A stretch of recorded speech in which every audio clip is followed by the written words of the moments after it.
So we worked with our state partners to make sure that every barrier we could possibly remove was removed. So for the employers, we collectively decided that the training for employers in both Indiana and Connecticut is completely free. To any manufacturing company in the state, and Indiana is open to all employers. So we thought, how are they going to get to this? So in both states, we created a very, very simple web page, 180skills.com/Indiana, 180skills.com/Connecticut. All employers have to do is come to this page and fill out a very, very simple form. This is it. Company name, company contact, company email, company address. How many employees do you have? And they're in. And there's no other application, approval process. There's not weeks of waiting. When they fill out this form, within 24 hours, they are contacted. An implementation meeting for that company is scheduled to get them set up on the learning management system. And it's really that simple. So across the two states, since we went live in early August, we have onboarded more than 120 employers. So the response has been very exciting, but I think a lot of it has to do with this is all they have to do. Fill out a form, wait for a scheduled meeting, and off they go. So again, removing barriers for the employers who already have enough on their plate right now trying to reopen their businesses. They don't need another long, laborious process. So this was incredibly exciting. And then we created some very simple marketing for the employers in both states. So as you can see, a one-page flyer, free to Hoosiers. Hey, employer, this is free to you. The states are investing in your company. Here's all the topics that you can teach. So our state partners distributed and digitally dispersed these documents to all the employers in the state. Again, fairly straightforward and simple with the tools that we all have today. Now I want to talk about the residents, and this is my favorite slide. This is my favorite part of the entire process. When it came to the residents in both states, decisions were made. Residents have enough going on. Let's make this incredibly simple. So if you are a resident in Connecticut or Indiana, all you have to do to access all the things that I just described for the residents is go to a simple web page. I'll share with you on the next two slides that are hosted by the states. First name, last name, email, county of residence, and that's it. You're in. No application, no approval, no waiting, no long, laborious process and interview and assessment. First name, last name, email, county of residence, and someone is being served with education. So I think this is incredible. In Indiana, it's Your Next Step, indiana.org. Simple web page. As you see, 3 types of programs they can choose from that I described earlier: the career launch, the career program, or the skill groups. Who's eligible? Any Hoosier who's unemployed or has otherwise been impacted. The form is at the bottom of this page. In Connecticut, through the governor's website, same thing. Come to the governor's website, 2 clicks, enroll as a job seeker, enroll as an employer, and again, fill out a very, very simple form and you're in. So I don't mean to overstate it, but I think everyone on the call understands how difficult we all make it sometimes for the learner who already has enough troubles and woes and stress.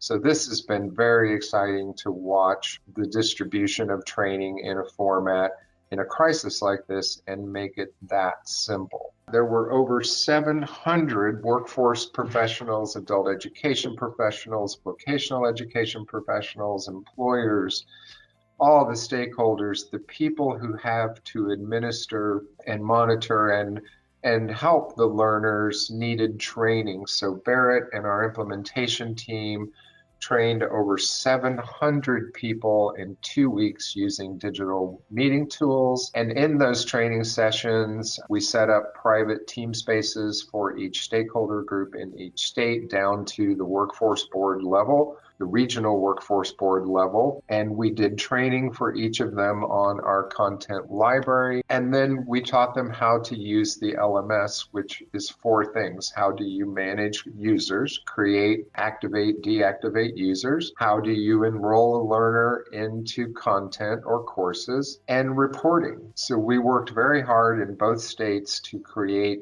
stakeholder reports that roll clear up to the governor's office. And then at each level, I'll say the adult basic education community, there's a report. And then in Indiana, we have over 100 adult basic ed providers. So each provider gets a report on their unique location and activities. So the reporting was structured. And so all of this training took place in less than 2 weeks and was delivered by a handful of people at 180 Skills, again, directed and organized by Barrett and our state partners. So we have as a partner in Mississippi a school called Jones College. It's one of 15 community colleges in the state. And their leadership back in May contacted us with a vision to make skills training available anywhere, anytime in the state to help residents get great jobs in a shorter amount of time, to increase the options for non-traditional learners, to lower the cost of workforce education, to potentially reduce redundancy in the statewide system, and to also serve the state's workforce system,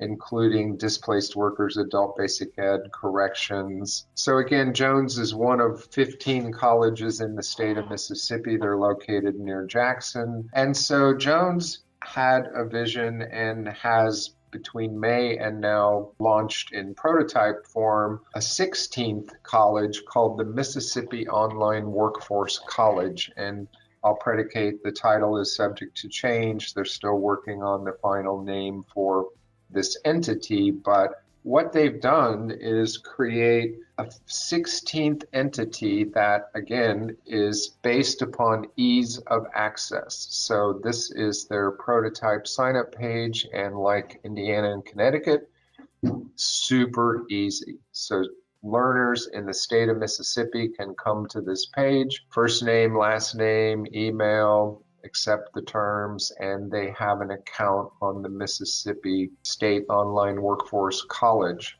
site. They're setting this up in the state at present to be private labeled by each of the schools, but as you can see, they've curated the library to meet the needs of the employers and residents in Mississippi.